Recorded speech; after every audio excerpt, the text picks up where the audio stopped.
llegar a dar ese paso. Por otro lado, es el sueño cumplido de muchos de conservar Judea y Samaria como parte integral de Israel. Eso es lo que vamos a ver hoy con panelistas de talla internacional. Quiero presentar primero a nuestra gran amiga Hanna Beris. Ella es uruguaya, periodista, conferencista, madre de 3 hijos, orgullosa abuelita. Vive en Israel desde finales de los años 70. Estudió Relaciones Internacionales en la Universidad Hebrea de Jerusalén. Es directora del semanario hebreo Jai de Montevideo. Y hemos tenido el placer y el honor de tenerla en varias ocasiones aquí en Colombia, donde hemos aprovechado bastante su conocimiento y su habilidad en este ramo. La conocemos mucho también porque es corresponsal permanente del Tiempo sobre asuntos del Medio Oriente y trabaja y ha colaborado con otros medios como la BBC de Londres. Tenemos también a Juan Dircier, nacido en Buenos Aires, egresado en Relaciones Internacionales de la Universidad Hebrea de Jerusalén. Hizo una maestría en Educación Judía en la misma universidad. Ahora reside en Miami, donde ocupa el cargo de vicerrector del Instituto Latinoamericano del American Jewish Committee, con alcance en varias ciudades de los Estados Unidos. Es escritor y articulista para varios medios sobre temas del Medio Oriente y judaísmo en general. Juan ha acompañado a las últimas delegaciones de periodistas colombianos que ha enviado la Confederación a Israel, con un papel preponderante en ese viaje. Tenemos al doctor Jaime Rosenthal. Jaime Rosenthal es bogotano, padre de 4 hijos, ya es abuelo también. Es egresado de nuestro Colegio Colombo Hebreo en el año 73. Es abogado de la Universidad Externado de Colombia. Es especialista en relaciones internacionales de la Universidad Hebrea de Jerusalén. En la actualidad es profesor de la Cátedra de Medio Oriente y Religión y Política en el Externado desde hace ya 23 años. Es expresidente del Centro Israelita de Bogotá, la comunidad más grande en nuestro país. Y ha sido también presidente de la Confederación de Comunidades Judías de Colombia y es actual miembro del comité ejecutivo de la misma. Nuestro querido Marcos Pekel, a quien todos conocemos, nacido en Bogotá, es padre de 2 hijos, es egresado también del Colegio Colombo Hebreo en el año 73 igualmente, estudió en el Technion de Israel,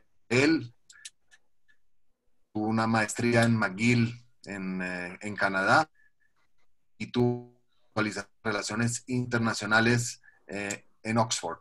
Actualmente es profesor de las universidades externado de Colombia, del Rosario, la Universidad del Rosario aquí en Bogotá, y de la Academia Diplomática de la Cancillería. Es columnista para El Espectador y para el diario El País.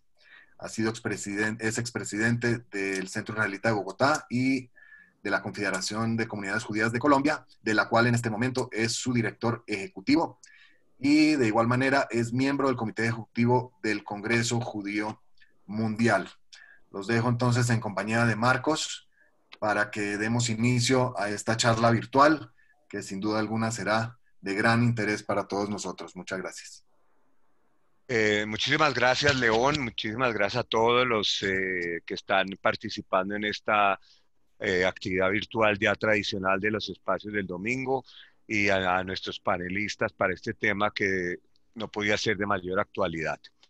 Eh, el tema, vamos a comenzar a hablar de la posible anexión que ha anunciado el gobierno de Israel en cabeza de Benjamín Netanyahu de partes de Cisjordania. Entonces, para entender este tema, voy a darle la palabra al doctor Jaime Rosenthal, quien es abogado, para que Jaime, por favor, le explique a la audiencia exactamente de qué se trata el tema de la anexión, cuál es el estatus jurídico y qué significa anexar y qué significa la anexión en el marco del derecho internacional y el derecho establecido en el mismo Israel. Entonces, Jaime, por favor. Bueno, muchas gracias para todos. Espero que me estén escuchando porque parece que tengo problemas con mi cámara. ¿Sí me están escuchando? Sí, señor. Ok. Bueno, muchas gracias, muchos saludos, especialmente para Hanna, para Juan, compañeros de actividad en la tarde de hoy.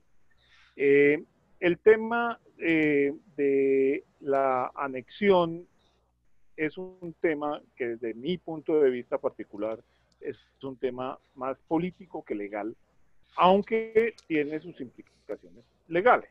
Pero yo pienso que es básicamente un tema que debe abordarse con una perspectiva política, porque si no vamos a entrar a enredarnos en unas discusiones que son interminables y alrededor de las cuales no hay absolutamente ningún entendimiento entre las diferentes opiniones. Para comenzar, yo quisiera decir que el utilizar las palabras ya de por sí está identificando a una persona en su posición con respecto al tema. ¿Qué quiere decir? Lo que quiero decir es que cuando se habla de anexión y esta actividad se publicitó y se denomina la anexión, se utiliza el término anexión, pues se está dando a entender un significado muy preciso. Y hay otros sectores, otras personas que piensan de una manera diferente, que no utilizan el término anexión, sino que para este caso básicamente hablan de la implantación, el ejercicio de la soberanía israelí sobre los territorios de Judea y Samaria. Una cosa es anexar, otra cosa es implementar la soberanía. Y alrededor de esta diferencia, pues prácticamente se gira una discusión, que es una discusión bien interesante, es una discusión pues que de alguna manera es de fondo.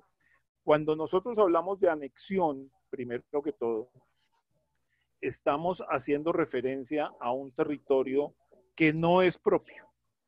Es decir, se anexa un territorio que no es propio. No se anexa lo que es propio.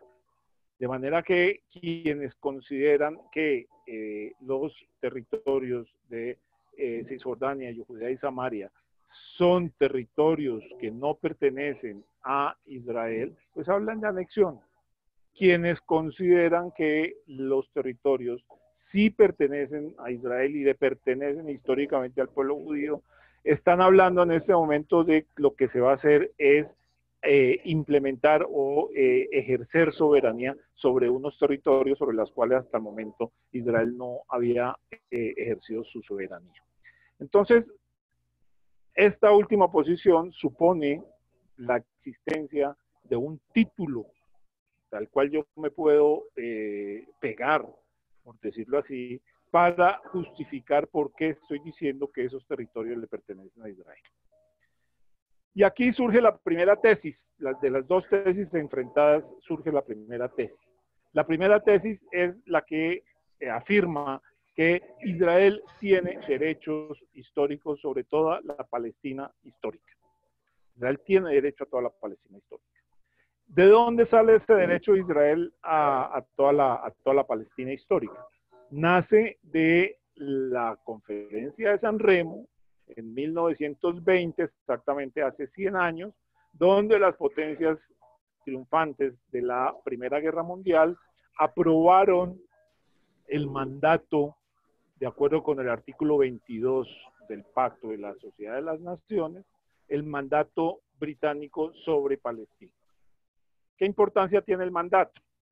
Aparte pues de que era utilizar una figura creada por la Sociedad de las Naciones pues para territorios que habían estado bajo control de potencias antes de la guerra, el mandato en su preámbulo primero que todo incorpora la Declaración Balfour y establece como una de las finalidades del mandato crear las condiciones para que en Palestina se pueda crear un lugar nacional para el pueblo judío. Y eso es una obligación de los británicos dentro del mandato. Y segundo y más importante es que en el preámbulo se hace un reconocimiento de los nexos históricos del pueblo judío con Palestina.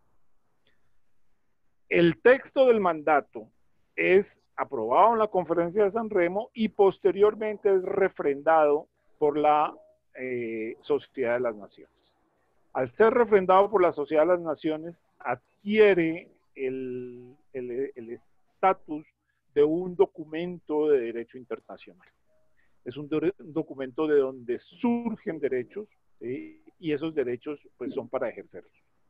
Ahora bien, el mandato termina después de la Segunda Guerra Mundial, en 1947, los británicos le solicitan a Naciones Unidas, la nueva organización surgida después de la Segunda Guerra, le solicitan a Naciones Unidas que definan qué va a pasar con los territorios bajo su mandato. ¿Sí? Y el mandato termina con la resolución 181, la resolución de partición, que es la resolución por medio de la cual se divide el territorio de Palestina en dos estados, un estado árabe y un estado judío. Esa resolución prácticamente no es implementada, prácticamente no se traduce en hechos para darle cumplimiento, porque los árabes no la aceptan. Viene la guerra que todos conocemos, la guerra de independencia, 1948, 1949, y lo importante aquí es que esa guerra termina con unos acuerdos de armisticio que firma Israel con Jordania, con Egipto, en donde en esas líneas de armisticio se establecen unos límites que no pueden ser pasados por ninguna de las fuerzas militares de ninguna de los estados en contienda. Esas líneas de armisticio es lo que conocemos como la línea verde, que son las fronteras que no son fronteras realmente, pero son los límites dentro de los cuales Israel va a iniciar su formación como Estado prácticamente hasta 1967. En 1967, con la Guerra de los 6 días, pues ya lo sabemos, Israel militarmente derrota a Egipto, a Jordania, a Siria y ocupa los territorios de la península de Sinaí, el Golán, y le ocupa el territorio de Judea y Samaria, o Cisjordania, que en ese momento estaba bajo control de Jordania. En ese momento es cuando Israel vuelve a controlar la totalidad de la Palestina histórica. Una parte la hace bajo la premisa de que es un Estado soberano aceptado por Naciones Unidas dentro de las líneas dentro de los límites de la línea verde, y la otra parte la empieza a administrar en virtud de los resultados de la guerra. Viene la resolución 242. La resolución 242 establece que Israel debe devolver territorios, no dice que todos los territorios, aunque eso también es una discusión, debe devolver territorios de la guerra.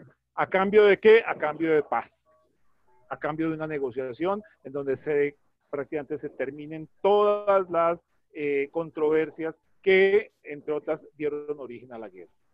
Y con base en la resolución 242, unos años más tarde, viene a celebrarse el proceso de paz de Oslo, en donde Israel negocia con la Organización para la Liberación de Palestina, se crea la Autoridad Nacional Palestina y se establecen unos principios bajo los cuales es necesario negociar en un tiempo posterior el estatus definitivo de ese territorio. Pero todo esto, pues, todas estas negociaciones de Oslo, pues, finalmente fracasan, ¿sí? Y después de unos años viene el plan de paz de Trump, que es el que en este momento tenemos sobre la mesa y en el cual lo vamos a ver más tarde, en el cual se establece el derecho de Israel a instaurar su soberanía en ciertas partes de Cisjordania y en el Valle del Jordán. Esa es la tesis número 1. La tesis número 2, ¿cuál es? La tesis número 2 no tiene nada que ver con el mandato, con los antecedentes históricos. Aquí no se habla de derechos históricos. La tesis número 2 prácticamente parte de la guerra de 1967 Israel ocupa esos territorios, particularmente Cisjordania, Judea y Samaria, los ocupa en calidad de potencia ocupante. Y la calidad en que los ocupa es en la calidad de una ocupación beligerante. Los asentamientos que Israel construye en esos territorios que ocupa como potencia ocupante son ilegales, porque esa ocupación beligerante se rige por unas normas de derecho internacional conocidas como hoy en día como el derecho internacional humanitario, la Convención de La Haya de 1907, los protocolos de Ginebra de 1949, que son los que rigen las condiciones en las cuales una potencia ocupante puede administrar los territorios que militarmente consiguió después de un conflicto con otro u otros estados.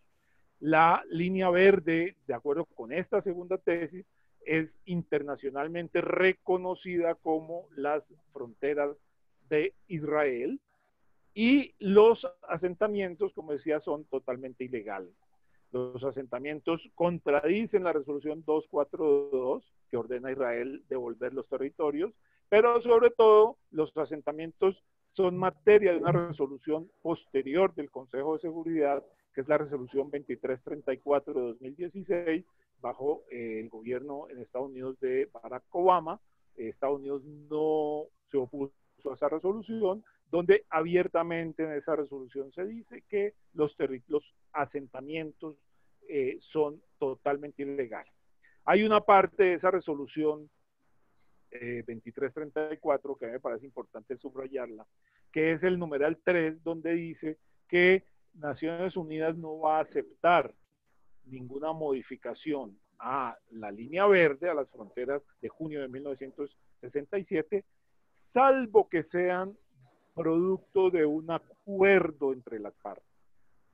Es decir, en esa resolución se deja abierta la posibilidad de que las partes acuerden unas modificaciones territoriales, y eso es importantísimo tenerlo presente.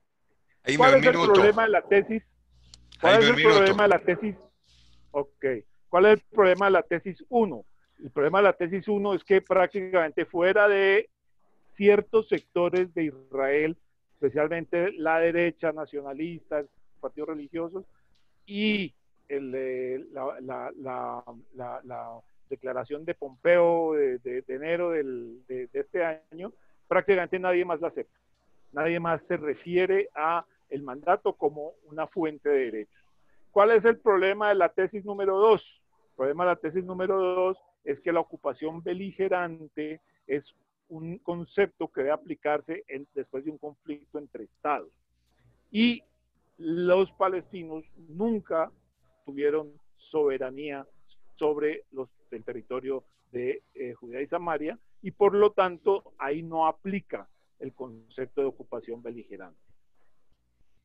Otro problema que tiene, y ya para terminar, otro problemita que tiene esta segunda tesis es que Israel, a través de su Corte Suprema de Justicia, la ha aceptado. La Corte Suprema de Justicia de Israel ha dicho en muchos pronunciamientos, muchas sentencias, que Israel ocupa Judea y Samaria en calidad de una potencia ocupante bajo la figura de la ocupación beligerante. Eso lo aceptó la Corte Suprema de Justicia en fallos relacionados con, por ejemplo, la construcción de la valla de seguridad, ¿sí? Y sobre todo, y hay que resaltarlo, hace una semana la Corte Suprema de Justicia de Israel declaró inconstitucional una ley que permitía legalizar construcciones en los territorios hechas en propiedad privada de los palestinos. Y dice que eso es absolutamente ilegal, menciona la condición de ocupación beligerante, y más aún, le dice que la población palestina es población protegida en sus derechos. De manera que aquí tenemos una contradicción muy difícil de resolver entre lo que ha sido la posición jurídica expresada por la Corte Suprema de Justicia de Israel y la posición que hoy en día, con un criterio más político que jurídico, sostiene el gobierno de Netanyahu y sectores de la política israelí que están de acuerdo con la ejercicio de la soberanía o la anexión de los territorios en Cisjordania. Entonces, creo que con eso podemos dejar planteadas las dos tesis y los fundamentos jurídicos que tienen estas dos tesis defendidas pues, por diferentes sectores, tanto de la política israelí interna como de grupos y organizaciones y estados a través del mundo. Ok, Jaime, muchas gracias. Le voy a dar la palabra a Hanna ahora para que Hanna nos cuente un poco. Primero que todo la pregunta, ¿crees que Israel finalmente va a seguir adelante con la anunciada anexión ahorita en julio, cuando se supone que se debe anunciar por parte del actual gobierno de Israel? ¿Cuál es el debate interno que se está dando en Israel, en el gobierno y en la sociedad sobre el tema de la anexión? ¿Y cuáles crees que serían las consecuencias en caso de que Israel siga adelante con esto? Hanna, bienvenida y te doy la palabra. Gracias. Gracias, Marcos, y gracias, Jaime, por la interesantísima revisión desde el punto de vista del derecho internacional. Estuvo realmente súper completa. Bueno, yo pienso que no podemos en absoluto dar por sentado que esa anexión o aplicación de la soberanía, hay quienes dicen que es un mero eufemismo para hablar de lo mismo, que eso se vaya a concretar. Si bien Netanyahu está hablando de eso hace tiempo y es en realidad el tema principal en la agenda de la opinión pública israelí, aparte del coronavirus, con números que van aumentando en los últimos tiempos, no podemos poner las manos en el fuego en absoluto respecto a la posibilidad de que eso realmente se concrete. Pero tampoco se puede descartar. En la política israelí, bueno, no solo la israelí, hay sorpresas, ¿verdad? Y aunque acá parece que un tema central es que a Netanyahu también le interesaría garantizar un acuerdo, un entendimiento, por supuesto, para Netanyahu es clave con la administración Trump, que nuevamente no está asegurado por ahora. Trump tiene otros problemas en estos momentos, y de hecho hubo hoy un encuentro también con el embajador norteamericano, y Gantz y Netanyahu. No se llegó a ningún entendimiento claro respecto a una luz verde para los planes, pero quizás lo más complicado es que desde el punto de vista de Israel, de lo que sabe la opinión pública israelí, y quizás lo más clave es comentar desde el punto de vista de lo que se estima que sabe Tzahal, que sabe la Fuerza de Defensa de Israel, para prepararse en el terreno en cuanto a las eventualidades, a las posibles derivaciones de la anexión o aplicación de soberanía, es que hay una gran incertidumbre al respecto. O sea, la ciudadanía israelí, y acá yo decía lo más grave es que eso incluya a Tzahal como quien se debe preparar para eso y no lo sabe, no tiene claro cuál es realmente la intención del gobierno. No solo si piensa realmente aplicarlo, sino cuál de las opciones se podría poner sobre la mesa. Hay diferentes caminos a seguir. Si es el propio plan de Trump, que significaría anexar o imponer la soberanía en el 30% de Judea y Samaria. Yo uso mucho el término Cisjordania, que periodísticamente quizás es el más conocido, o si es solo el Valle del Jordán y el norte del Mar Muerto. Es otro tema territorial y eso, las diferentes opciones influyen también desde el punto de vista, o sea, cambian desde el punto de vista de la población judía o palestina en cada opción, o si es solo el bloque de los asentamientos. No hay ninguna claridad respecto a la verdadera intención del gobierno.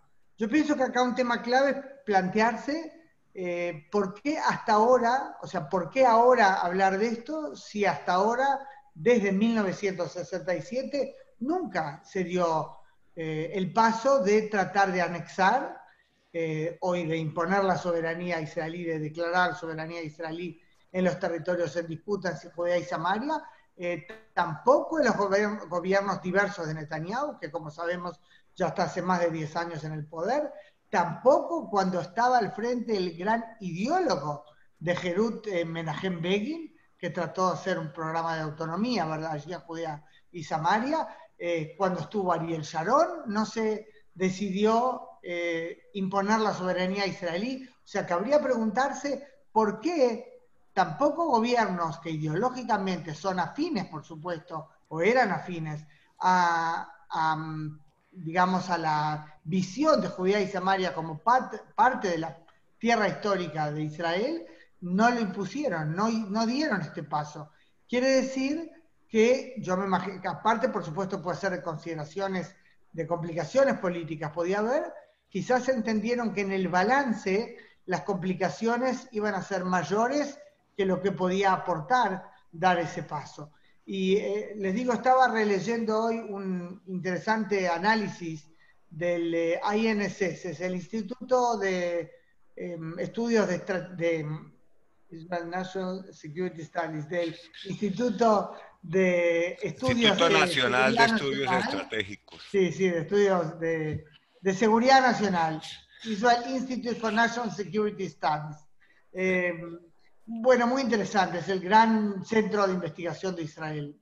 Parte siempre con aplicación práctica a los temas políticos en discusión ahora. Y el resumen de ellos, después de analizar las diferentes opciones, es que las complicaciones superan, de hecho, las eventuales ventajas, que hay, sin duda, muchos problemas que se podrían crear y que digamos, para simplificar y resumir, anexión, aunque realmente el término jurídico que formalmente se usa es más que nada la aplicación de la soberanía, no aportaría a Israel grandes ventajas estratégicas. Es indudable, y se esgrime ese argumento, de lo clave que es el Valle del Jordán para la seguridad de Israel. No hay ninguna duda que el Valle del Jordán es clave para la seguridad del Estado judío. Más allá de la frontera oriental está, por supuesto, Jordania. Si llegara a caer el régimen del rey Abdala, de la casa hashemita, pegaditos allí a Irak y más al norte Irán, pues es un peligro claro para Israel. Pero Israel tiene ahora control absoluto del Valle del Jordán. De facto, es verdad, no de iure. Israel no es el soberano en el Valle del Jordán, pero en términos de seguridad, Israel hace todo lo que necesita para proteger esa frontera, que es la frontera más larga de Israel. O sea que si anexar causa muchas complicaciones, pero no aporta realmente a la seguridad, es un tema muy complejo. En cuanto a la posición palestina, que como sabemos, los palestinos han puesto el grito en el cielo, ¿verdad?, respecto a la posibilidad de anexión. Les cuento que hoy estuve participando en una rueda de prensa por Zoom con el doctor Saeb Erekat, considerado el principal negociador palestino. Te tenías que tomar un Valium, ¿no?, para no salir con una úlcera, de las cosas que se da por sentado cuando habla. Yo siempre dudo si es porque sabe que muchos en la prensa o en discusiones públicas no van a osar discutir con ellos, o porque ya se convencen, ¿verdad?, de las cosas que han distorsionado de la narrativa histórica que presentan a lo largo de los años. Él habla, porque él es de Jericó, ¿no? Y es un tipo así muy simpático, yo lo entrevisté hace años, me acuerdo un viernes de tarde en la oficina en Ramallah, un placer hablar con él, pero si uno analiza el contenido es para agarrarse de los pelos, ¿no? Dice, ¿yo por qué? Que yo soy de Jericó, hace 6.000 años que estoy acá, porque Jericó es una ciudad antiquísima, por supuesto. Claro, ¿saben cómo es la dinámica en el chat? Me va a decir, ¿pero de qué idiotez está diciendo? Perdón, doctor Erekat. ¿Usted qué tiene que ver los palestinos de hoy de Jericó con la antigüedad de Jericó hace miles de años? O sea, hay una distorsión de la narrativa histórica que complica mucho el debate, ¿no? Pero él dijo esa parte del, digamos, un comentario de color. Él dijo una frase muy categórica: si Israel anexa, aunque sea 1 centímetro de Judea, él dice por supuesto de Cisjordania o del Valle del Jordán, está absolutamente terminada toda posibilidad de llegar en algún momento a algún acuerdo contractual entre las partes. Y se estará socavando también, Israel estará arruinando, dijo él, los acuerdos de paz que ya tiene con 2 países árabes. Al respecto les diré que hoy se informó que el jefe del Mossad, Yossi Cohen, va a reunirse, va a conversar con gobernantes árabes para hablar del tema del plan de anexión, evaluar un poco la respuesta de su lado, muy especialmente Egipto y Jordania, pero también los países del Golfo Pérsico tienen mucha importancia, no tienen paz con Israel, pero saben que hace tiempo están esas relaciones de avance, de creciente normalización, falta mucho todavía, por supuesto, pero lejos están los años en los que no se podía hablar con nadie.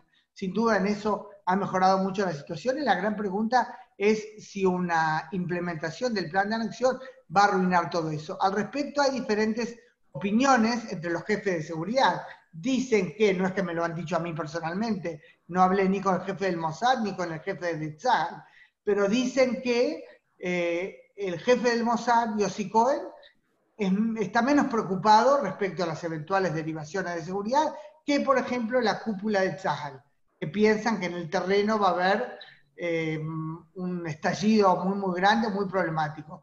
Yo decía el tema de los palestinos, que por supuesto lo presentan todo, ¿verdad?, como algo, como el fin del mundo, que puede causar una situación terrible. Ya sabemos que el presidente Abbas, Mahmoud Abbas, de la Autoridad Palestina, ya ha cortado los vínculos con Israel declarativamente, o sea, la parte declarativa es total, en la práctica no total, pero sin duda han cambiado cosas. El tema es que si bien eso no es bueno para Israel, tampoco es bueno en absoluto para la propia Autoridad Palestina. La coordinación de seguridad, por ahora interrumpida, sí aporta a Israel, contrariamente a lo que en el gobierno dicen a veces, aporta desde el punto de vista de seguridad a frustrar atentados, pero también es esencial para la propia Autoridad Palestina, porque sin la coordinación con Israel, Abbas está desprotegido y puede caer a manos de Hamas, tal cual pasó en junio del 2007 a la Autoridad Palestina en la Franja de Gaza. Hay muchos puntos más, pero seguramente van a ir surgiendo en la próxima parte. Creo que esto como introducción alcanza. Mil gracias, Hanna. Excelente presentación sobre el ángulo de Israel. Nos vamos a Estados Unidos, Juan. De Estados Unidos hay varias cosas que queremos entender. Primero, el presidente Trump al final del día va a dar luz verde a la anexión, incluso a la luz de la reciente reunión que tuvo con el embajador de los Emiratos, quien fue muy claro en decir que eso sería nefasto para las relaciones de Israel con los países del Golfo. Y segundo, ¿qué piensan las instituciones judías y la comunidad judía de Estados Unidos en el tema de la anexión? Juan, por favor. Bueno, gracias, Marcos. Gracias a la Confederación por la invitación a estar con ustedes. Un gusto ver a tantos amigos en Colombia, en Estados Unidos, en Argentina, en Perú, en México, en Ecuador, que nos están siguiendo y participando, y obviamente la participación masiva de gente que habla de la importancia y la preocupación al mismo tiempo que este tema genera desde las comunidades judías de afuera o la gente de afuera que sigue el tema de Israel. Yo creo que hay varios temas con los que quiero empezar. Primero, cuando se planteó el tema de la posible anexión, o como decía Hanna, la imposición de la soberanía israelí sobre los territorios, que es lo mismo desde el punto de vista del exterior, era un escenario mundial totalmente distinto al que estamos atravesando y un escenario en Estados Unidos totalmente distinto al que estamos viendo hoy, 14 de junio del 2020. Nadie podía predecir la pandemia y nadie podía predecir tampoco las manifestaciones violentas que se están viendo en los Estados Unidos desde hace varias semanas. Con lo cual, obviamente que el foco de la opinión pública en Estados Unidos no está en el tema de la anexión, y claramente es un tema totalmente de quinta relevancia si podemos hablar de lo que está pasando hoy en Estados Unidos. Hay temas que se consideran mucho más urgentes. Cuando el tema de la anexión se habla simplemente en círculos más cercanos al tema de Israel, como vos, Marco, como tú señalabas, en el marco de distintas organizaciones de la comunidad judía, y sobre todo se habla de una preocupación que tiene que ver con cuál sería la reacción en Estados Unidos y cuál sería la reacción a nivel mundial ante una posible anexión. Primero quiero dejar muy claro que los únicos que tienen derecho a determinar cuál es el siguiente paso y de qué forma será el siguiente paso y si se da o no el siguiente paso son los ciudadanos de Israel, que han elegido democráticamente a sus representantes, quienes tomarán las decisiones adecuadas. Nosotros desde las comunidades judías fuera de Estados Unidos lo que podemos hacer es, fuera de Israel, perdón, podemos expresar nuestras opiniones, podemos analizar, podemos ver cuáles serían las consecuencias de esta motivación, pero obviamente el derecho de los ciudadanos israelíes de decidir cómo proceden, y creo que eso es fundamental en este tema, que tiene que ver con la relación entre Israel y la diáspora también. Ahora, ¿cómo se ve en Estados Unidos y qué podría llegar a pasar en Estados Unidos? El tercer tema que se está moviendo hoy en Estados Unidos, y que no lo mencioné, es el tema de las elecciones presidenciales en noviembre. Claramente hay un interés político de por medio en este tema que se ve en Estados Unidos, que se siente en Estados Unidos, porque lamentablemente en los últimos años sucedió algo que siempre se quiso evitar, y que es la utilización de Israel con fines de política partidaria doméstica dentro de Estados Unidos.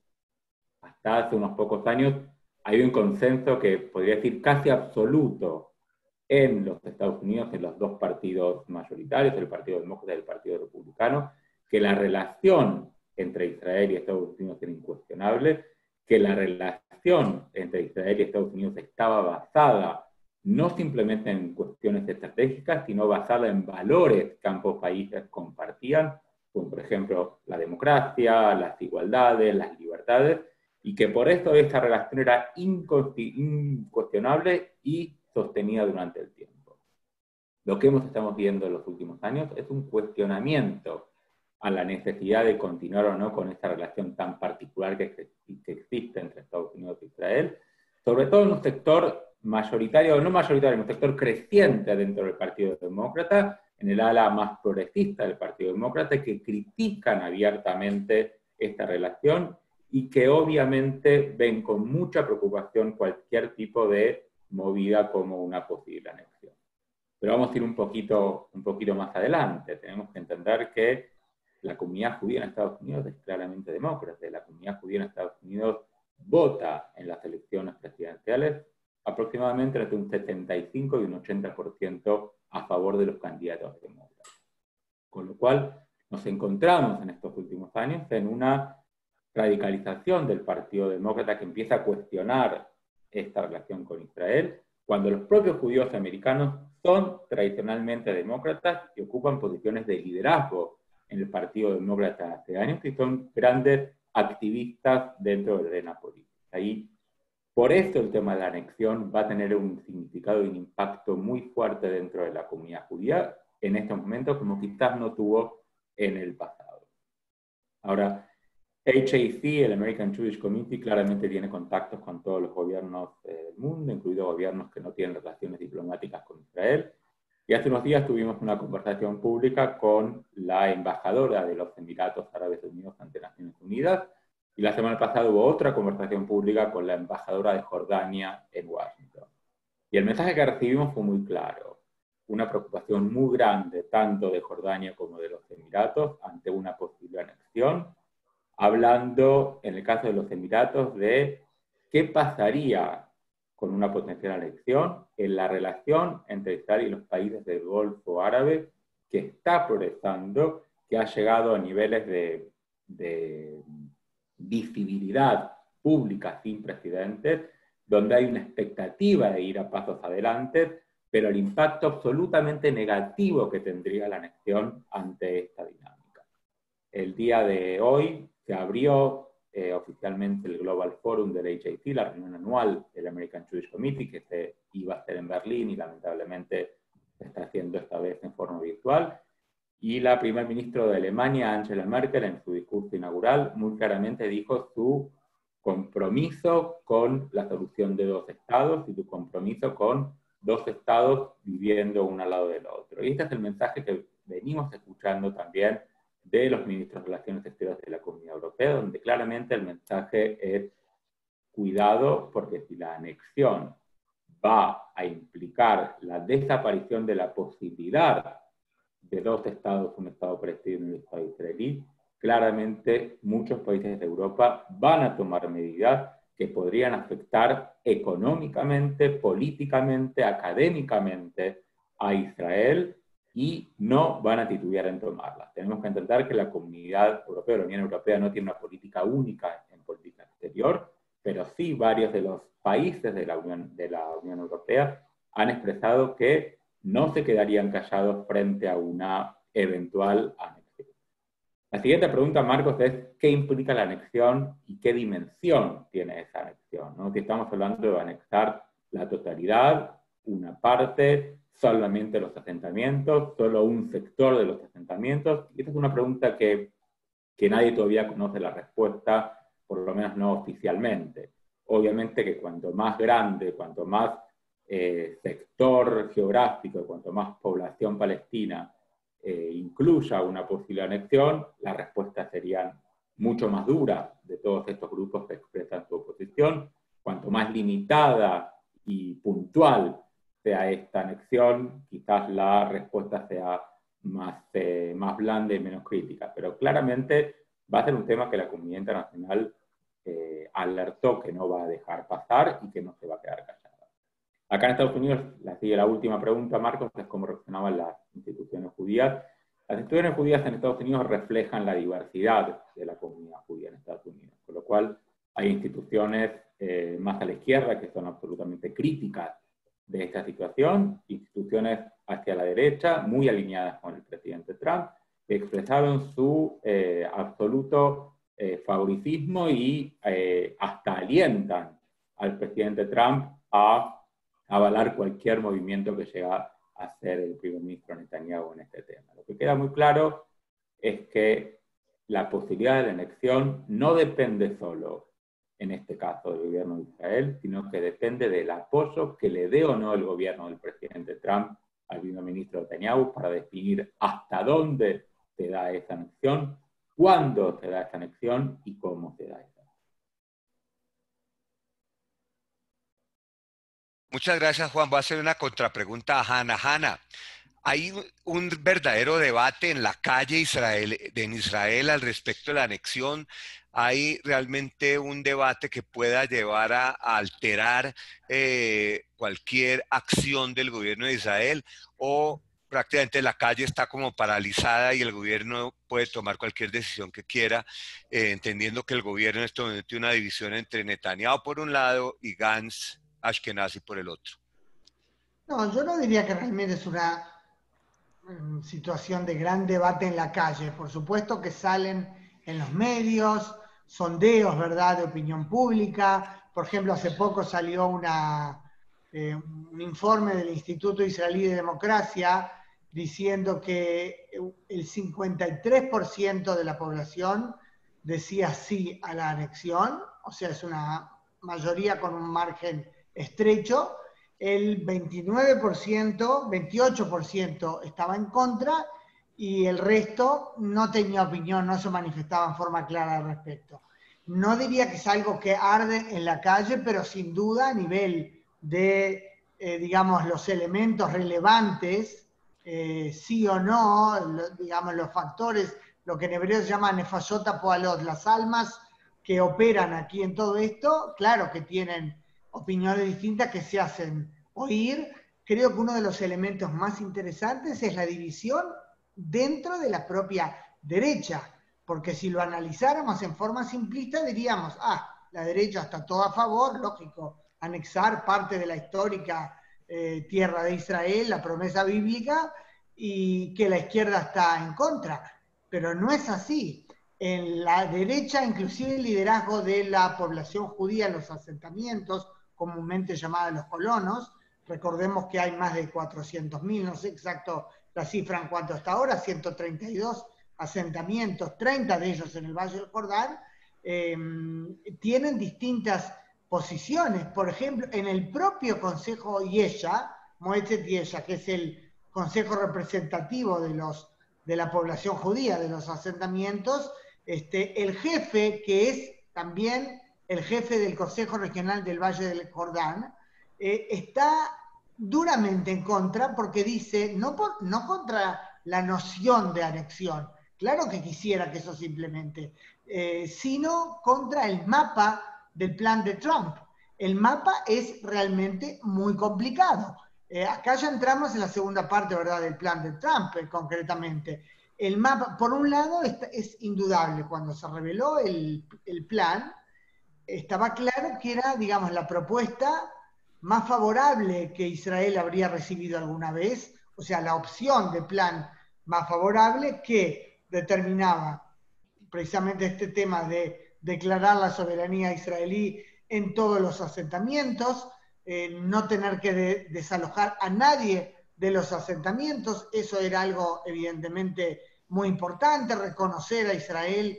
Bueno, de hecho en la práctica Estados Unidos ya lo reconoció, pero que sea a través de este plan de paz también Jerusalén como capital eterna e indivisible. Varios elementos que había gente en la opinión pública israelí, no necesariamente derecha, que decía, es una locura desperdiciar esta oportunidad.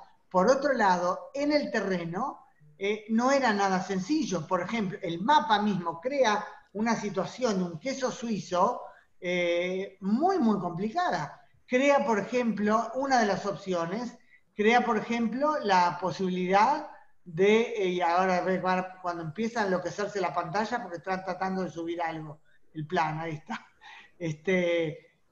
Acá parece muy sencillito, pero cuando los líderes de los asentamientos analizan el mapa, dice, va a crear enclaves aislados, algunos de los asentamientos rodeados del territorio palestino.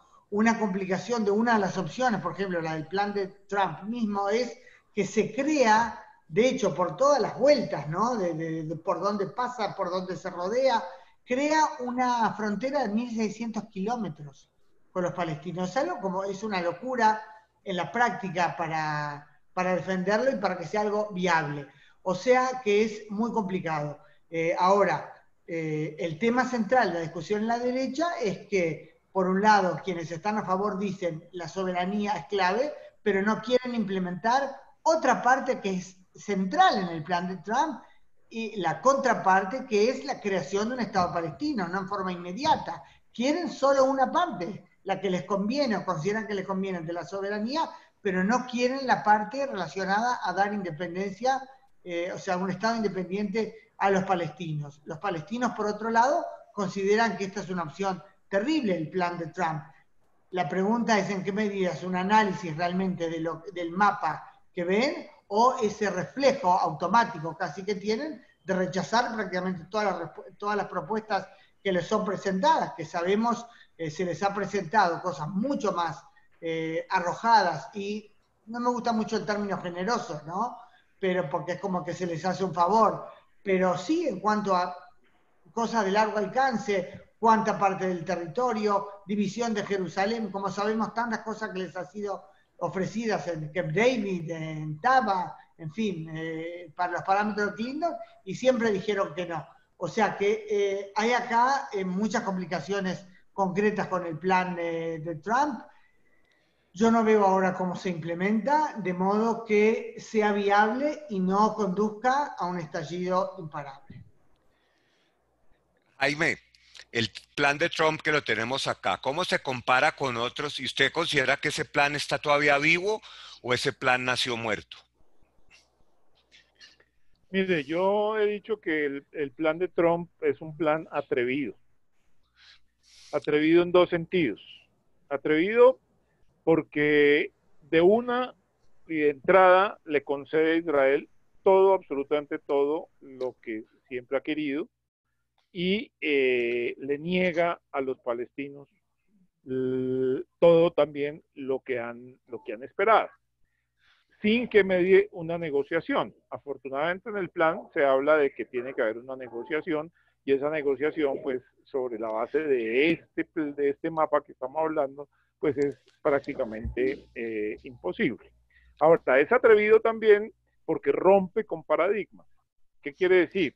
Este plan de Trump se aparta totalmente de todas las otras propuestas de paz que han habido, incluyendo la propuesta que se manejó en Oslo, en Camp David, incluyendo la propuesta de Olmert, en donde ya se hablaba de intercambios territoriales importantes.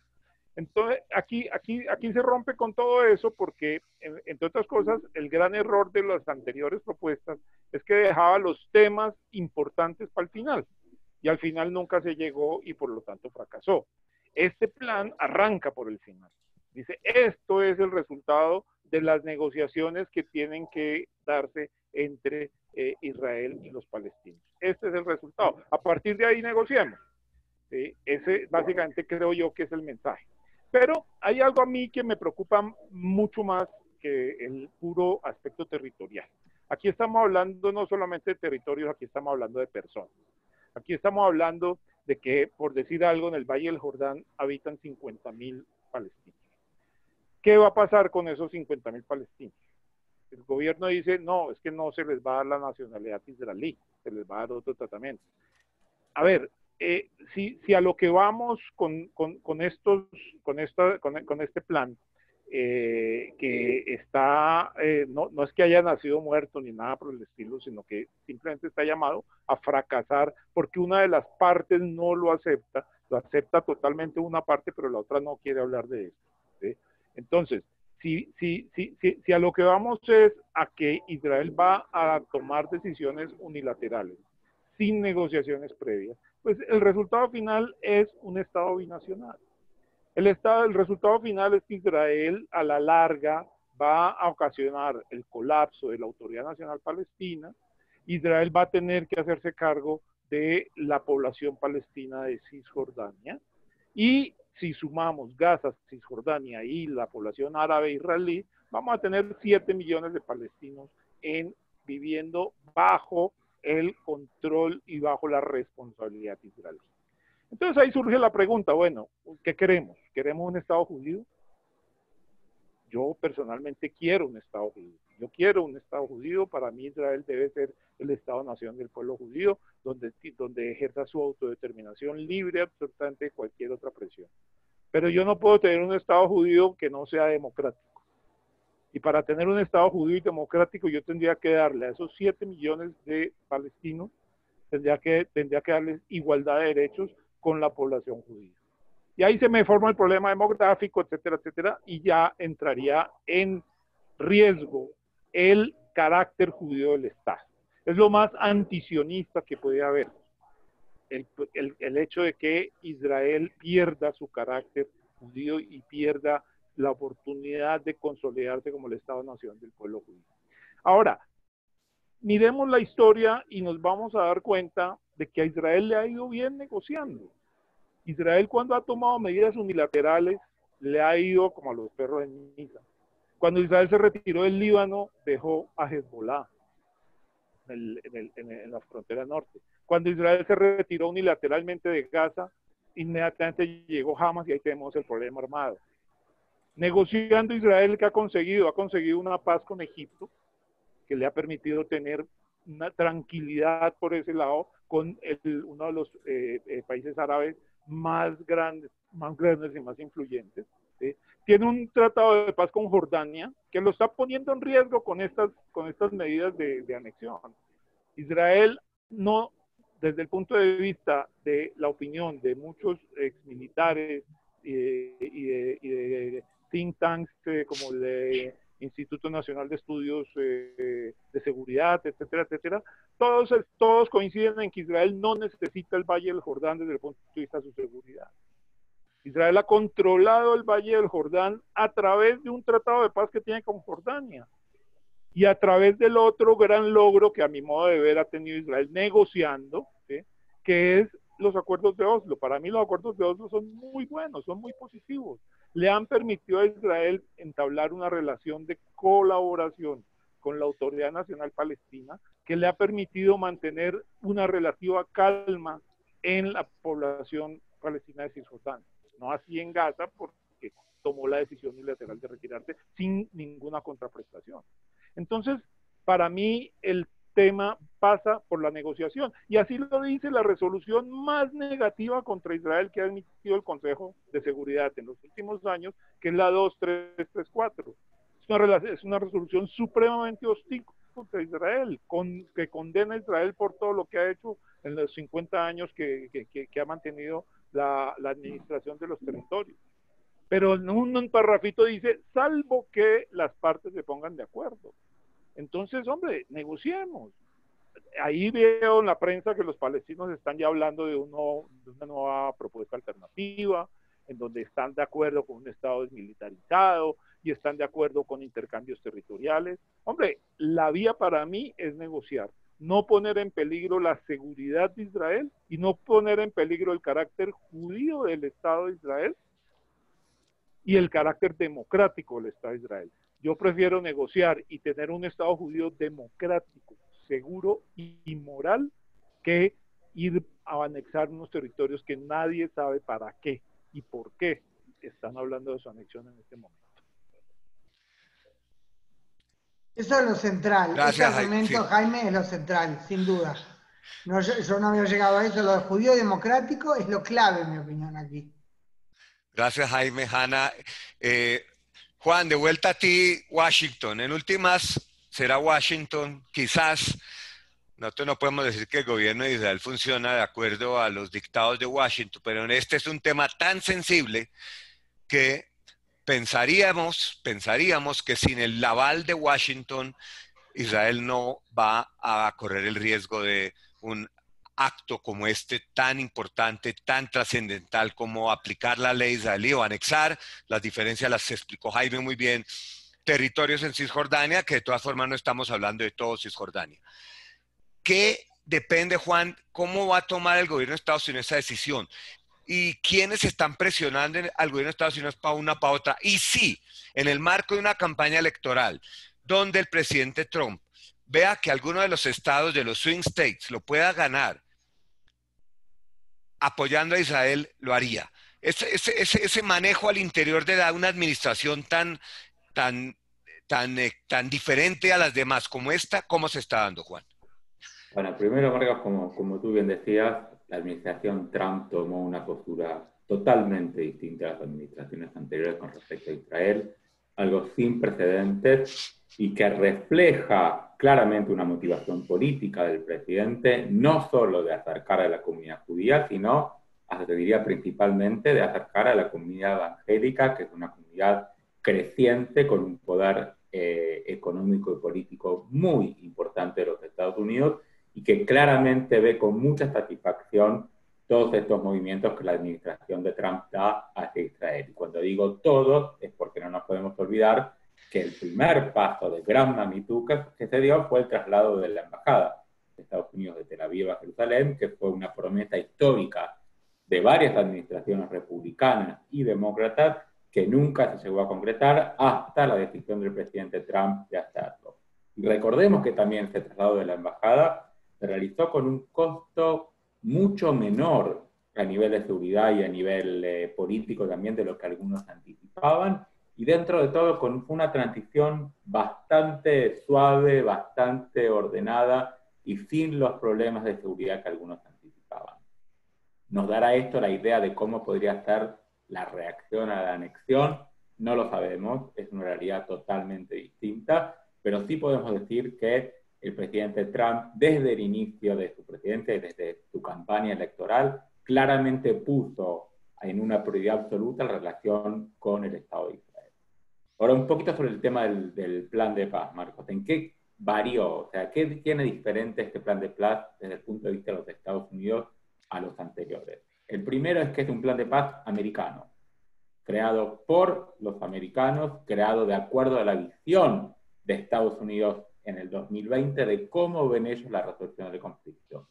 A diferencia de los planes anteriores, que contaban con el aval de lo que se llamaba el cuarteto, ¿sí? Estados Unidos, Rusia, la Unión Europea, las Naciones Unidas. Este es un plan americano, claramente delineado en Estados Unidos, luego de visitar y de consultar con algunas partes de la región, pero claramente reflejando la visión que tiene la administración Trump de cómo resolver el problema.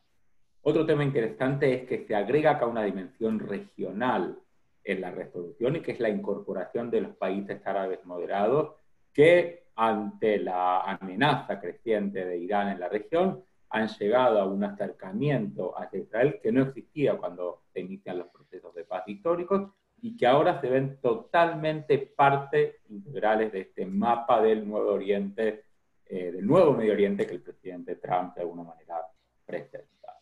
La tercera diferencia es que es un mapa concreto. Acá hay un mapa concreto, la administración del presidente Trump dijo, este es el mapa, vean cómo se implementa, pero este es el mapa que para nosotros refleja la resolución del conflicto. Y el cuarto paso, que creo que es totalmente distinto, es la relación con los palestinos y con un posible Estado palestino. Y la reacción, sobre todo del liderazgo palestino frente al plan del presidente Trump, que fue, ni lo vamos a evaluar, no nos interesa, no lo consideramos, pasemos de hoja porque este es un tema que no nos interesa ni siquiera evaluar, pero sobre todo los peligros que este no involucramiento de la autoridad palestina representa. ¿Y por qué digo los peligros? Porque durante los últimos años yo tuve la oportunidad de viajar prácticamente una vez por año a Ramallah y de reunirnos en distintos grupos de Project Interchange, como los que tú participaste, Marcos, con líderes políticos y periodistas de Colombia, y nos reunimos con distintos líderes en Ramallah. Y lo que uno pudo ver durante esta década es primero el desarrollo económico que se dio en Ramallah en la última década, algo sin precedentes, el boom de la construcción que se ve en todo Ramallah, y segundo, el tema de la cooperación de seguridad permanente, cotidiana, minuto a minuto que existe entre Israel y la autoridad palestina. Con lo cual, el rechazo formal del plan del presidente Trump no llevó todavía al cese de esa colaboración, aunque en las últimas semanas la autoridad palestina ya anunció que se va a terminar esa colaboración. Con lo cual, tenemos que tener en cuenta cuál sería el costo también que implicaría, y Hanna lo mencionaba en su momento, no solo para la autoridad palestina, sino para Israel, dejar de tener esa cooperación de seguridad de parte de la autoridad palestina como una reacción a la anexión. Ok, Juan, muchas gracias a todos. Tenemos una tonelada de preguntas.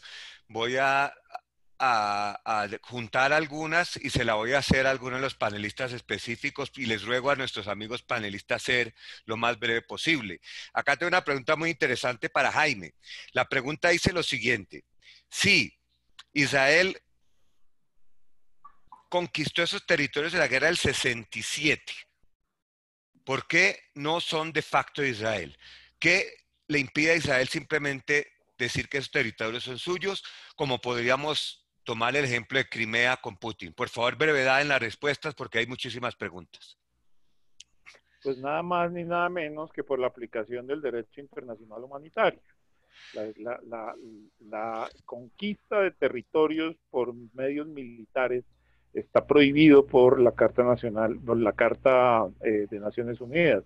Israel es signataria de la Carta de Naciones Unidas y por lo tanto debe cumplir con ese principio general. Pero aparte de eso debe cumplir con el derecho internacional humanitario, que establece que cuando una situación como esa se presenta, la potencia ocupante tiene que respetar unas reglas y la ocupación beligerante en ningún momento le puede dar ni la anexión ni realizar una cantidad de acciones diferentes a la de administrar el territorio y en función de cumplir con las necesidades de la población local. Gracias, Jaime. Hanna, una pregunta de una persona muy querida, que para qué ponerse a anexar ahora si Israel ya está ahí, no hay, digamos, en el horizonte una posibilidad de que haya un cambio en la realidad, en el terreno. ¿Para qué anexar algo que realmente gran parte del mundo, y eso es real, no la va a aceptar? Bueno, ese por supuesto uno de los argumentos, yo misma lo mencioné antes, inclusive sin tomar en cuenta la eventual, creo yo casi segura, repercusión de problemática, digamos, política y también de problemas de seguridad en el terreno, analizando simplemente si Israel tiene o tendría o no frutos o ventajas de esa anexión o imposición de soberanía. Yo ya dije, hay inclusive expertos de seguridad que dicen claramente que no cambiaría nada. El nombre formalmente cambiaría y acá quizás el tema central, dijimos en cuanto a seguridad del Valle del Jordán, ¿verdad? Pues de iure sería de Israel, pero en la práctica a la seguridad no aportaría nada porque ahora Israel ya hace lo que necesita en esa zona para preservar su seguridad, el control de la frontera oriental que tanto derecha como izquierda, también Itzhak Rabin, que en paz descanse, decían debe seguir siendo la frontera en manos de Israel, se mantiene también ahora, aunque formalmente no sea parte del territorio soberano de Israel. Gracias, ¿Puedo Hanna. agregar algo, Juan. Marcos? Sí, ¿Puedo dale, agregar dale. algo? Claro, dale, dale. Dale. Creo que esa es la pregunta, ¿no? Realmente, ¿cuál es el costo real? ¿Cuál es y el beneficio real de realizar hoy un proceso de anexión cuando sabemos que va a ser rechazado por la mayoría de los países del mundo? Cuando sabemos que los países árabes que se están acercando a Israel no pueden permanecer callados ante potenciales de anexión, aunque por abajo quizás algunos no lo cuestionen tanto, públicamente no pueden quedarse callados. Y tercero, el tema de los palestinos hoy no es un tema en la prensa mundial. En el momento que tú avanzas con una elección, automáticamente pasa a ser el tema principal en los medios en todo el mundo. Con lo cual, ¿para qué meternos en una situación si realmente el beneficio justifica el costo de llevar a cabo hoy una elección? En ese tema, Juan, tengo una pregunta muy interesante también. Parte del apoyo que ha tenido la administración Trump ha sido de los cristianos evangélicos que son muy amigos de Israel. Eso a veces parece el abrazo del oso. ¿Crees que están presionando a la administración Trump para que apoye a Israel, haga Israel lo que haga, sin consideración alguna por lo que tú mismo has mencionado y Hanna y Jaime anteriormente? Claramente, la comunidad evangélica no es tímida en el apoyo a Israel, no tiene ningún título de prurito en salir públicamente a exigirle al gobierno americano que haga todo lo necesario para garantizar que Israel pueda hacer lo que Israel decida hacer. Con lo cual, no cabe duda que el presidente Trump escucha eso y que sabe de la presión que existe de la comunidad evangélica para avanzar más y más en el. Un comentario puedo hacer cortito, Marcos, al Claro, respecto. claro. Yo no tengo ninguna duda que los evangélicos, con ese sentimiento de amistad y amor por Israel, tienen intención de apoyar y aportar a Israel. Pero si eso es realmente algo, una acción de amistad que aportaría a Israel, yo tengo serias dudas. O sea, decir todo por la tierra de la Biblia, ¿verdad? Y apoyar a Trump y apoyar a Netanyahu. Mucha gente dentro de Israel dirá, ser verdadero amigo de Israel es tratar de frenar algo que puede resultar peligroso. Ana, para ti, una pregunta también muy interesante. ¿Crees que la población de Israel todavía cree en la paz con los palestinos? Y en ese sentido sacrificarían una paz posible por una anexión inmediata? ¿Sería algo que podría ocurrir? Bueno, en cuanto al apoyo a la anexión, creo que el tema no es anexión o paz. Nadie piensa que es muy factible que esté la paz a la vuelta de la esquina, lamentablemente. Yo les comenté antes de ese sondeo del Instituto Israelí de Democracia que da una pequeña mayoría, 53%, en favor de la anexión. Pero lo central, la pregunta con la que abriste esta partecita, Marcos, la población israelí sin duda cree mucho menos que antes en lo factible de la paz con los palestinos. Pienso que a nivel ideológico, más allá de líneas partidarias, todos querrían, por supuesto, que acá se concrete la paz, pero hay menos fe en que eso se pueda concretar y eso creo yo. O sea, Israel todo se ha movido hacia la derecha porque se ha perdido confianza en la posibilidad de paz. Parte de la izquierda es menos izquierda que antes, sabemos que todo se ha movido más a la derecha, en gran parte eso es resultado del, en mi opinión, el terrorismo palestino. Eso empezó el fenómeno claramente en la segunda intifada, durante la que murieron más de 1000 israelíes en atentados suicidas por diferentes partes del país. Eso sin duda socavó parte de la ilusión con la que se había abordado el proceso de paz. No soy de las que piensa que todos los errores fueron del lado palestino, también Israel cometió los suyos, pero en cuanto a la fe en un proceso de paz que conduzca realmente a un cambio, a una vida diferente con un vecino que acepte la existencia de Israel en paz y seguridad, eso se ha visto afectado. Hay mucho menos fe en las últimas décadas, en los últimos años. Esa frase de no hay con quién hablar, aunque es un poco simplista, ¿verdad? Yo diría que no es exclusividad solo de la derecha más ultraconservadora.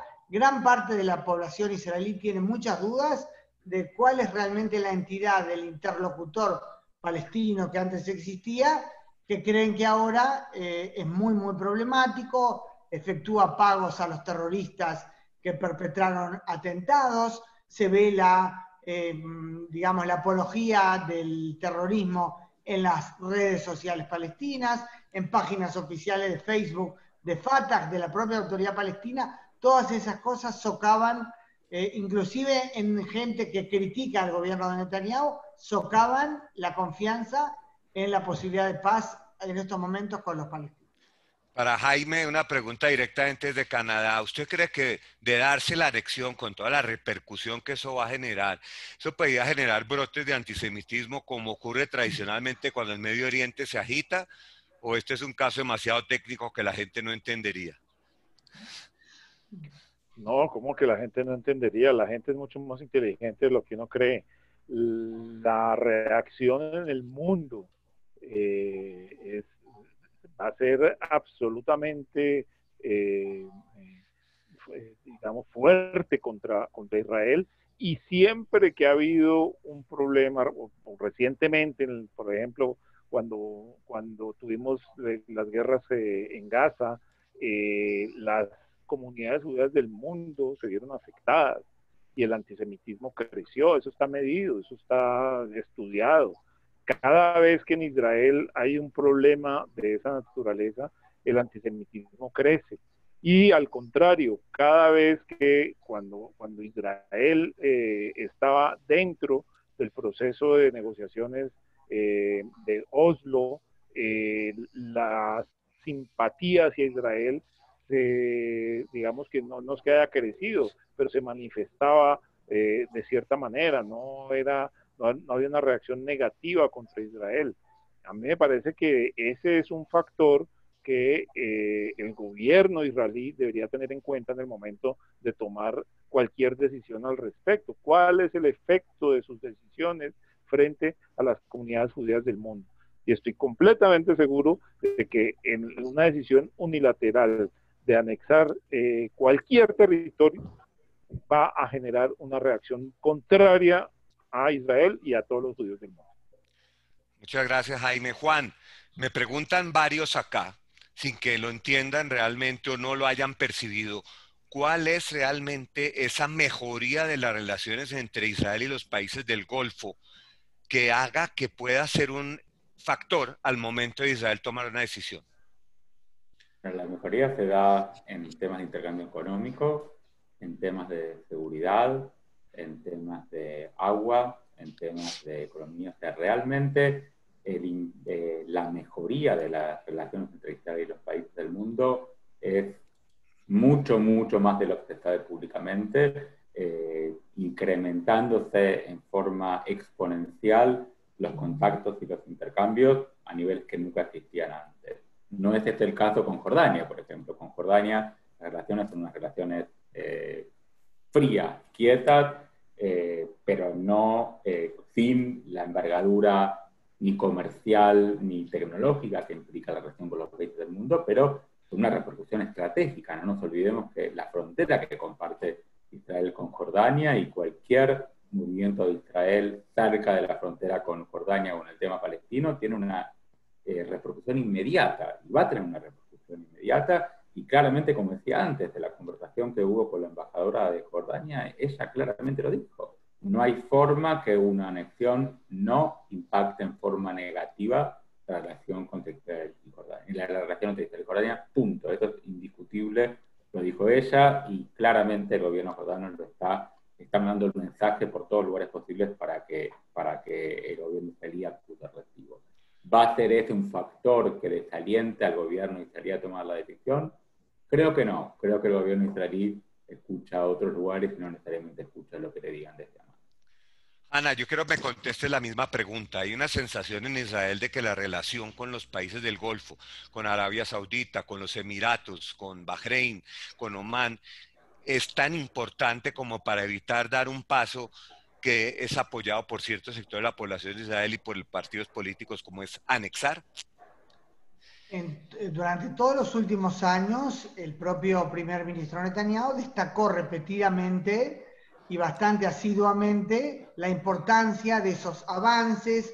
No siempre daba datos explícitos, ¿verdad? Pero decía, los surcos que se van abriendo, dentro de poco va a haber grandes sorpresas. Me acuerdo una vez en la Knesset, una sesión, hablando realmente en esos términos, sobre la gran revolución que iba a haber en cuanto a las relaciones con el mundo árabe. Sin duda Israel da importancia a ese aspecto, o sea, es consciente de que es una gran cosa que se vaya registrando un acercamiento a países árabes que durante mucho tiempo se pensó, les diré, que era más que nada por los intereses comunes contra Irán, o sea, en relación al tema de Irán, que claro, por supuesto, eso existe, pero del lado de los países árabes ha habido pronunciamientos explícitos diciendo, no es solo por el tema de Irán, nos interesa la tecnología israelí, como Juan ha dicho, también temas de agua, mucho asesoramiento en diferentes áreas. O sea, Israel es consciente de ese tema que es importante, yo diría a alto nivel, pero evidentemente cuando hay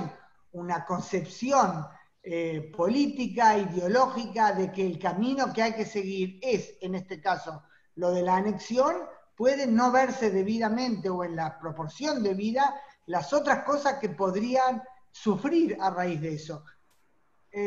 No es tarde para abrigar la esperanza de que haya sensatez al respecto y que el gobierno sopese, ¿verdad?, los diferentes riesgos en comparación, como ya hemos dicho repetidamente acá, a las eventuales, a las posibles ventajas.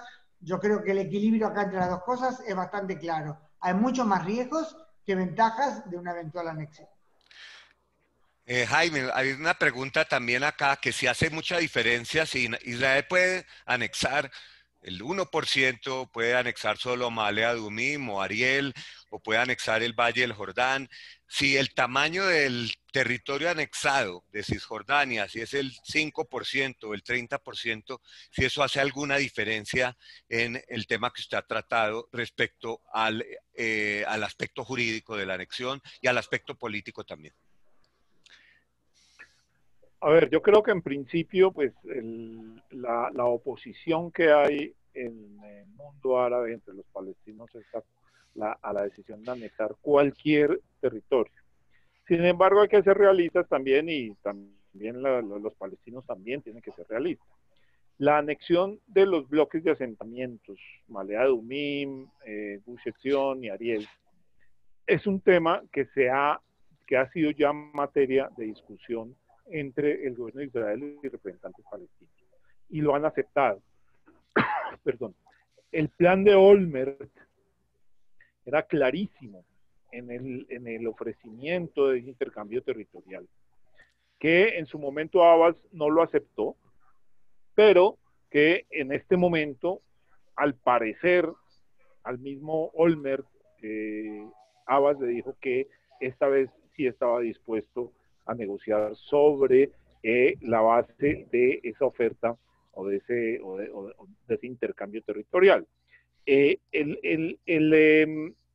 problema, a mi modo de ver, de esa decisión, no radica en si sería o no sería bien visto o aceptado por los palestinos, que sería de materia pues de una negociación. El problema es que eso no satisface a la derecha nacionalista israelí. El problema es que la derecha nacionalista israelí no está dispuesta a renunciar a todo el territorio de lo que es Judea y Samaria, a cambio de simplemente quedarse con los bloques de asentamiento. Aquí en el fondo hay toda una concepción ideológica que viene desde Jabotinsky y que en este momento es lo que está detrás de ese afán por aprovechar las circunstancias y anexar, así sea inicialmente, el 30% que se ofrece en el plan de Trump. No sé si respondí la pregunta. Sí, bueno, señores, con eso vamos a dar por concluido. Le voy a dar a cada uno de ustedes un minuto para que concluya este tema que nos va a ocupar por bastante tiempo, que tiene un clarísimo impacto en las comunidades judías, obviamente que pues la decisión es autónoma del gobierno de Israel, como siempre ha sido, pero es clarísimo que tiene un impacto en las comunidades judías, tiene un impacto en la forma en que los gobiernos se van a relacionar con Israel y también en la forma en que el periodismo y la academia se va a relacionar con Israel y con las comunidades judías en un vaso comunicante que siempre ha existido. Arranco contigo, Hanna, desde Israel. Concluding Bueno, remarks, terminemos. Bueno, paralelamente a mi oposición total a la eventualidad de anexión por diferentes argumentos que ya he mencionado, quiero, viendo el otro lado de la moneda, decir que gran parte del éxito, ya antes de concretado este paso, de la campaña palestina contra la eventual anexión es ese logro que los palestinos tienen ya desde hace muchos años de convencer o hacer creer a la comunidad internacional que les están robando territorios que fueron de ellos, de un Estado palestino independiente, que Israel conquistó y se los quitó. La terminología común, como hoy yo le mencionaba Saber Barekat, yo soy de Jericó hace 6.000, 8.000 años, no sé qué dijo, eso entra muy claramente y la semántica no nos ayuda, en el sentido de que llamarse palestinos, ¿verdad? Y estamos hablando de la partición de la Palestina histórica en su momento, nos complica todo. Uno no puede empezar a analizar todo desde cuándo el término Palestina se aplicó a lo que antes era Judea, aplicado por los romanos para vengarse del pueblo hebreo por la rebelión contra Roma. Todas esas cosas, el hecho es que hoy el término Palestina deja esa sensación, avalado por supuesto por la campaña propagandística de los palestinos, de que era de ellos y los judíos se los quitaron. Es muy complicado. De todos modos, eso es un hecho, la actitud de ellos no la podemos cambiar. Yo creo que nosotros, volviendo a ese punto tan importante que Jaime mencionó antes, tenemos que preocuparnos por garantizar que Israel siga siendo un Estado judío y democrático. El tema no es aquí pensar por los derechos palestinos, por nosotros. Creo que es lo más sano y cuerdo para Israel no hacer eso para no llevar a una situación que luego conduzca al fin del sueño sionista de un Estado judío y democrático. Juan. Yo creo que claramente acá la decisión pasa por un análisis cauteloso y detallado de los costos y los beneficios de seguir adelante con la anexión. Cómo impactaría la relación de Israel con sus aliados. Israel tiene muchos aliados en el mundo. Cómo podría impactar la relación con Europa, la relación con los países árabes regionales, la relación con los mismos Estados Unidos, teniendo en cuenta que en el mes de noviembre tenemos una elección presidencial y no sabemos quién gana. Y claramente, si gana el Partido Demócrata, sería muy difícil que el Partido Demócrata pueda apoyar públicamente cualquier movimiento de anexión. Con lo cual, el análisis tiene que ver con la relación con estos países, el impacto que pueda tener esto en temas de antisemitismo mundial, el impacto que tiene que ver en la opinión pública mundial, la relación con los palestinos, cómo podría deteriorarse por la autoridad palestina sobre todo, y ver si realmente el beneficio es tan grande para justificar todo esto. Jaime. Bueno, yo tomaría de Hanna y de Juan cosas que entre otras ya dije. Yo no estoy de acuerdo con las decisiones unilaterales en este aspecto. A mí me parece que cualquier decisión que Israel vaya a tomar tiene que ser fruto de al menos un intento de negociar, al menos retomar las cosas donde quedaron en su momento y tratar de llegar a un acuerdo que le permita garantizar lo que decía antes, que Hanna también lo mencionó, garantizar que Israel siga siendo un Estado judío y democrático. Y no solamente judío y democrático, que Israel siga siendo un Estado seguro y moral. Y para garantizar la seguridad, no se garantiza con la mejor tecnología militar del mundo. La seguridad finalmente se garantiza con unos acuerdos de paz bien estructurados, con unas relaciones bien manejadas con los vecinos y sobre todo con, con un criterio de respeto por la población que de alguna manera lo que está demandando, ¿sí?, es seguridad por el lado de la población, israelí, y por el otro lado, ¿sí?, esa misma población está demandando una continuidad de del carácter democrático del Estado. Mire que para una encuesta, otra encuesta, ¿sí?, yo he visto otras encuestas en donde la población israelí considera que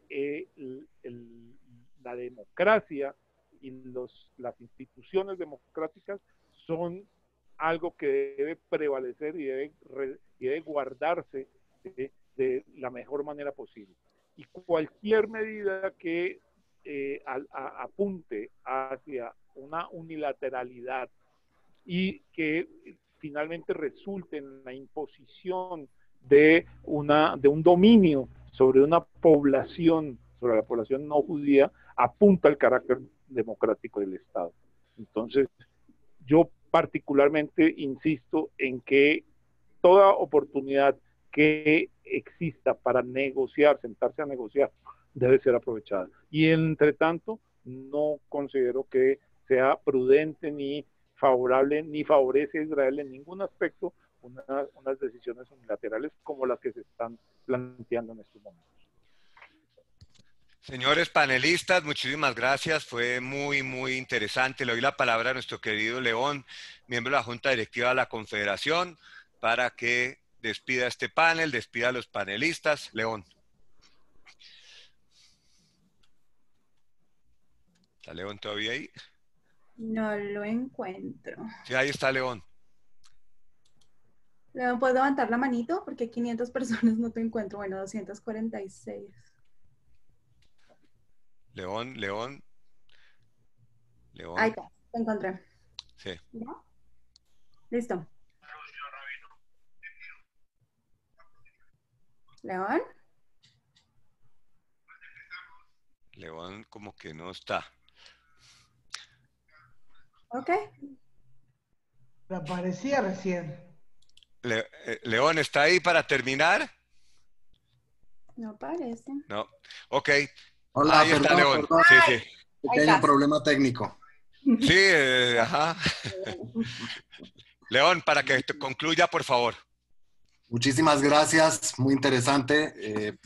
De verdad que se le abre a uno el panorama para poder entender esta complejidad de tema que nos lleva acompañando los últimos 72 años, siempre levantando ampollas, y la verdad que los panelistas de hoy nos aclaran bastante, por lo menos dónde estamos parados y qué poder esperar. Mil y mil gracias a los cuatro y a la organización de la Confederación por este increíble debate que tuvimos hoy.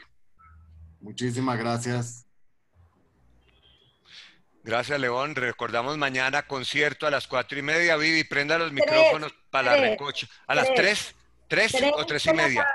Por 3, Facebook Live. 3 en punto mañana. Facebook Live, un concierto absolutamente espectacular que ya está montado. Vivi, prenda los micrófonos para la recocha del final. Por favor, los panelistas no se me vayan porque los van a saludar distintas personas que me lo han dicho. Entonces, el que quiera hablar, prende su micrófono, ya están habilitados. Ahí están. Gracias por todo. Gracias a todos. Buenas noches. Gracias. Gracias a todos. Hanna, qué rico verte por aquí. Esperamos que puedas volver. Felicitaciones.